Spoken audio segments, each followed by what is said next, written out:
নমস্কার, কেমন আছেন সবাই? আশা করি সকলে খুব খুব ভালো আছেন। আজ একটা নতুন ভিডিও নিয়ে চলে এলাম। আশা করি ভিডিওটা আপনাদের খুব ভালো লাগবে। এইমাত্র ঘরে ঢুকলাম, মুখে একটুখানি জল খেলাম, ঠান্ডা জল। খাবার একটু খাচ্ছি।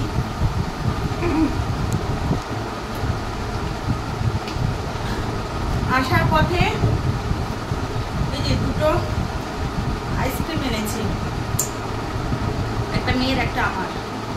খেতে খুব ইচ্ছে করছে। এটা হচ্ছে ম্যাঙ্গো ফ্লেভারের, বেশ সুন্দর একটা আইসক্রিম। কি সুন্দর দেওয়া আছে, কাছে দেখা দেখ, খুব সুন্দরভাবে দেওয়া আছে। দেখেছিস মানু?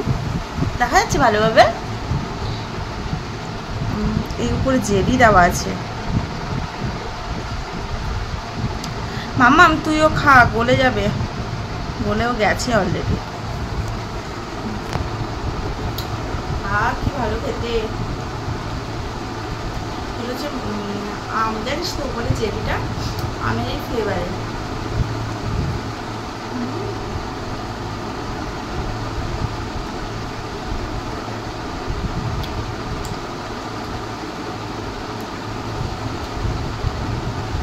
মাম্মাম বুঝে নাও।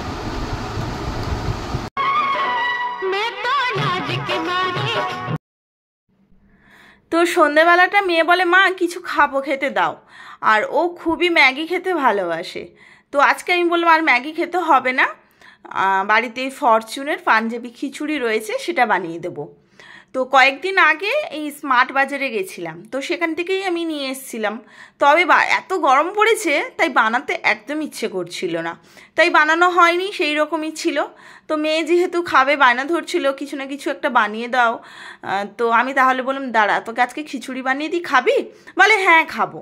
তো সেই জন্য এখন এই যে খিচুড়ি নিয়ে চলে এসেছি রেসিপিটি। তো দেখুন, এই যে এখন পাঞ্জাবি খিচুড়িটা বানাচ্ছি। তো কিভাবে আমি বানাই সেটা তো আপনাদের সাথে শেয়ার করব। আর এইভাবে বানালে তো খেতে আরও খুবই টেস্টি হয়। তবে ওর মধ্যে তো সব কিছুই রেডি থাকে, শুধু ফুটিয়ে নিয়েও অনেকে খায়, কিন্তু তখন না টেস্টি হয় না। আমি এর আগে একবার খেয়েছিলাম ওইভাবে, যেভাবে প্যাকেটে লেখা থাকে সেইভাবে বানিয়ে খেয়েছিলাম, কিন্তু সত্যি বলছি খেতে ভালো হয়নি। কিন্তু আমি একটুখানি মশলা অ্যাড করেছিলাম, তারপর না খেতে খুবই টেস্টি হয়েছিল। তো আমি কিভাবে রেসিপিটি করছি সেটা শেয়ার করছি। দেখুন, কড়াই দিলাম সর্ষে তেল, তারপর একটা তেজপাতা দিলাম, তারপর শুকনো লঙ্কা দিলাম, আর অল্প একটু জিরে দিলাম। তো ফোড়নটা হয়ে যেতে প্যাকেটটা কেটেই দিয়ে দিলাম, যে চাল ডালের মিশ্রণটা থাকে সেটাই দিয়ে দিলাম। দেওয়ার পর একটু নাড়াচাড়া করে নিয়ে পরিমাণ মতো জল দিলাম। তবে আমি আজকে কড়াতে রান্না করেছি, তো সময়টা অনেক লেগেছিল। তো আপনারা বাড়িতে যদি প্রেসার কুকার থাকে আপনাদের বাড়িতে, তাহলে ওটা দিয়ে রান্নাটা করবেন, তাহলে তাড়াতাড়ি হবে। আমার প্রেসার কুকারটা খারাপ হয়ে গেছিলো, তাই আজকে কড়াতে রেসিপিটি করেছিলাম। একটু সময় লেগেছিল, তবে রান্নাটা ভালো হয়েছিল, খেতে খুবই ভালো হয়েছিল। তো তারপর এই যে ওর মধ্যে, ওই প্যাকেটটার মধ্যে আর একটা মশলার প্যাকেট থাকে, তো সেটাকে কেটে আমি দিয়ে দিলাম। দেওয়ার পর নাড়াচাড়া করে নিয়ে পরিমাণ মতো নুন দেব আর হলুদ গুঁড়ো দেব। তারপর 15 মিনিট ধরে রান্নাটা করব। হ্যাঁ, আর এদিকে বাড়িতে আমার বাটার শেষ। একটুখানি খিচুড়ি মানে ঘি বা বাটার না দিলে আমার আবার খেতে ভালো লাগে না। বাড়িতে বাটার শেষ, তো মেয়েকে বললাম, কী রে বাটার তো নেই বাড়িতে, আর ঘি এই গরমে দিতে ইচ্ছে করছে না। আর আমার মেয়ে আবার ঘিটা তত পছন্দ করে না, বাটারটা পছন্দ করে। তো তারপর ওকে বলতে, একদম আমাদের বাড়ির পাশেই 2-3টে বাড়ির পর দোকান রয়েছে। আমার মেয়ে বলে, মা আমি চলে যাব আনতে। তো মেয়ে গেছিলো আনতে, তো সে বাটারটা নিয়ে আসলো। আর নিয়ে আসার পর দেখি বাটারটা গলে গেছে, ফ্রিজে হয়তো রাখেনি, আর প্রচণ্ড তো গরম পড়েছে। তো বাটারটা নিয়ে আসার পর আমি সাথে সাথে বাটারটা দিয়ে তারপর ফ্রিজে গুছিয়ে রেখে দিলাম। হ্যাঁ, তো যাই হোক, অনেকটাই বাটার দিয়েছিলাম। আর তারপর অল্প একটু চিনি দিলাম, তারপর একটু গরম মশলা দিলাম। সত্যি বলছি খেতে এত অসাধারণ হয়েছিল, আর কি বলবো। আপনারা এইভাবে বানান, তারপর বুঝবেন যে আমি কি বলতে চাইছি। খেতে এত ভালো হয়েছিল। হ্যাঁ, আর সিম্পলভাবে রান্না করলে তো খেতে ততটা ভালো লাগে না। তো আমার মেয়ে বলছে, মা তুমি পাঞ্জাবি খিচুড়ি বানালে নাকি আমাদের বাঙালি খিচুড়ি বানিয়ে দিলে। কিন্তু যাই হোক, খিচুড়ির মতন আমরা যেভাবে খাই সেইভাবে যদি মুখে টেস্ট না আসে সেটা ভালো লাগে না। তো সেই জন্য আমার মতো করে আমি টুকটাক আমার মশলাগুলো অ্যাড করেছি। তেমন কোনো তো মশলা দিইনি, কিন্তু এইটুকু যে মশলা দিয়েছি কিন্তু রান্নাটা একদম অন্যরকম স্বাদ করে দিয়েছিল, মানে খেতে খুবই ভালো হয়েছিল। তো এইভাবে আপনারা বাড়িতে বানিয়ে ফেলুন, আশা করি আপনাদের ভালো লাগবে। আর এখন আমার মেয়ের এখনও স্কুল ছুটি পড়েনি, তো ওর স্কুলটা চলছে। আর রাত্রেবেলা তো এই যে খাওয়া দাওয়া হলো আর গরম তো পড়েছে, আর খিচুড়ি মানে একটুখানি ঠান্ডা হবে, একটু বৃষ্টি হবে, তবে গিয়ে খেতে ভালো লাগে। যাই হোক, বাড়িতে এনেছিলাম তো রান্না করে ফেলেছি। যাই হোক, রাত্রেবেলা ওটাই খাওয়া হলো। এটা হচ্ছে তার পরের দিন। সকালবেলার তো আমার যেমন কাজ থাকে রেগুলার, সেগুলো করে নিলাম। তারপর হাজব্যান্ড সকালবেলা বাজার করে এনেছিল চিংড়ি মাছ, পটল, তো এগুলো এনেছিল, তা দিয়েও একটা রান্নাও করে নিয়েছি। আর এখন এই যে পেয়ারা এনেছিল, তো সে পেয়ারাটাকে ওদেরকে টিফিন দিচ্ছি। আর বাড়িতে মাজা ছিল, তো সেটাও দিয়ে দিয়েছি ওদেরকে টিফিনের জন্য। আর এদিকে আমি এই যে মেয়েকে এখন খাওয়াতে বসেছি।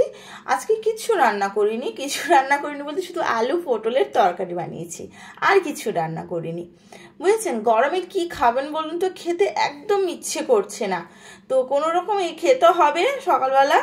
তো হাজব্যান্ডও অফিসে যাবে, মেয়েও স্কুলে যাবে, তো সে আর কি করার আছে, রান্না তো করতেই হবে। তো হাজব্যান্ড এই সকালবেলা আজকে চিংড়ি মাছ এনেছিল, পটলটাও এনেছিল।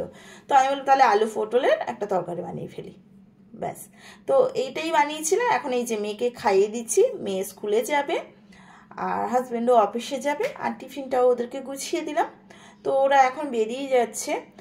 বাইরে দেখেছেন তো প্রচণ্ড মানে গরম, বলছি কি রোদ, আর গরম তো রয়েছে। আমাদের এখানকার তাপমাত্রা তো 47 ডিগ্রি এখন। হ্যাঁ, তো যাই হোক, স্কুলের ছুটি পড়েনি এখনও, যেতেই হবে। তারপর আজকে আমার মেয়ের স্কুলের আবার গার্জেন মিটিং আছে, আমাকেও তাড়াতাড়ি বেরোতে হবে আর কি। তো আমাকেও তাড়াতাড়ি বেরোতে হবে। তো ওরা তো এবার বেরিয়ে যাচ্ছে, তো আমি এবার বাড়ির সমস্ত কাজ ঝটফট শেষ করে নেব, দিয়ে আমাকেও প্রায় 2:10-15 দিকে বেরিয়ে যেতে হবে স্কুলে, মানে বেরিয়ে যেতে হবে, যেহেতু গার্জেন মিটিং। ওর বাবা তো যাচ্ছে স্কুলে, এখন স্কুলে ছাড়তে যাচ্ছে, আর তো অফিসে থাকবে, ও তো যেতেই পারবে না, আমাকেই যেতে হবে। তো যাই হোক, তো এরা এখন বেরিয়ে যাচ্ছে, আর আমি আমার কাজগুলো ঝটপট শেষ করে নিয়ে বেরিয়ে পড়ব।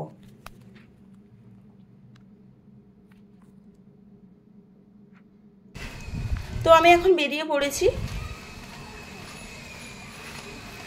তো এই বেরিয়ে পড়লাম, মেয়েকে আনতে যাচ্ছে। প্রচণ্ড রোদ, আজকে 2:45-এ মিটিং শুরু হবে। এখন এই বাজে 2:25 মতো, বাড়ি থেকে বেরিয়েছিলাম 2:25 মতো। দেখা যাক কতক্ষণ সময় লাগে। মারাত্মক বাইরে তো রোদ, গরম। চলুন মিটিং শুরু করা যাক।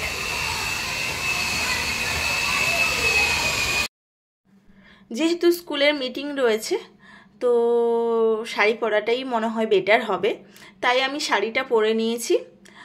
আর এত গরম রয়েছে, তো গরম থাক, যেখানে যেমন তেমন তো পোশাক পরতেই হবে, স্কুলের ব্যাপার। তো তাই এই যে একটা সুতির শাড়ি পরে নিয়েছি, আর সানগ্লাস তো পরতেই হবে, জানেন তো বাইরে প্রচণ্ড রোদ। এখন এই যে বললাম এই 2:30 মতো বাজে। তো যাই হোক, তারপরে যে স্কুলে এসে মিটিংটাও শেষ করলাম। স্যার, ওদের ম্যাম সব কিছু বললেন, শুনলাম। তো ওদের রেজাল্টটাও বেরিয়েছে, তো সেই বিষয়েও জানলাম। জানার পর এই যে মেয়েকে নিয়ে এখন বাড়ি আসছি। তো মেয়েকে আজকে একটা আবার পেপসি কিনে দিলাম। তো মেয়েটা বলে, মা কিছু একটু ঠান্ডা খাওয়াও, এত গরম পড়েছে। তো তারপর এই যে রিক্সা করলাম। মেয়েটা একদম হাঁটতে চাইছিল না, কেঁদেই ফেললো, বলে মা আমি হেঁটে যেতে পারবো না, তুমি আজকে রিক্সা করো। তো এখন এই যে বাজে প্রায় 3:30 মতো, আর প্রচণ্ড বাইরে রোদ, গরমটাও পড়েছে। তো এখন আবার মেয়েটা রোদের মধ্যে প্রায় 25 মিনিট ধরে হাঁটবে, মানে ঠিক আছে রিক্সাই করে নিই। তো পেপসি খেতে খেতে আর এই রিক্সা করে বাড়ি আসছিলাম। তারপর আমাকে আমার একটা বন্ধু একটা বেশ সুন্দর একটা ভিডিও পাঠিয়েছে, জানেন তো। তো আমিও আমার বন্ধুদের কাছে এই ভিডিওটা শেয়ার করতে চাই। তো দেখুন কিভাবে এই ভিডিওর মাধ্যমে বোঝাতে চেয়েছে যে একে অপরকে একটু হেল্প করা খুবই দরকার আছে।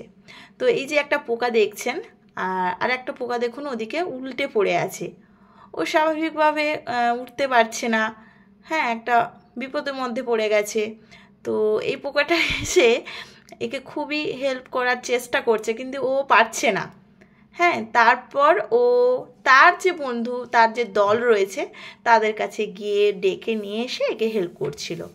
তো আমিও সেই কথা বলতে চাই, আমার বন্ধুদেরকে বলতে চাই, একে অপরকে একটু হেল্প করুন, একটু আমার ভিডিওটা শেয়ার করুন, কমেন্টস করুন, সাবস্ক্রাইব করুন, তাই না?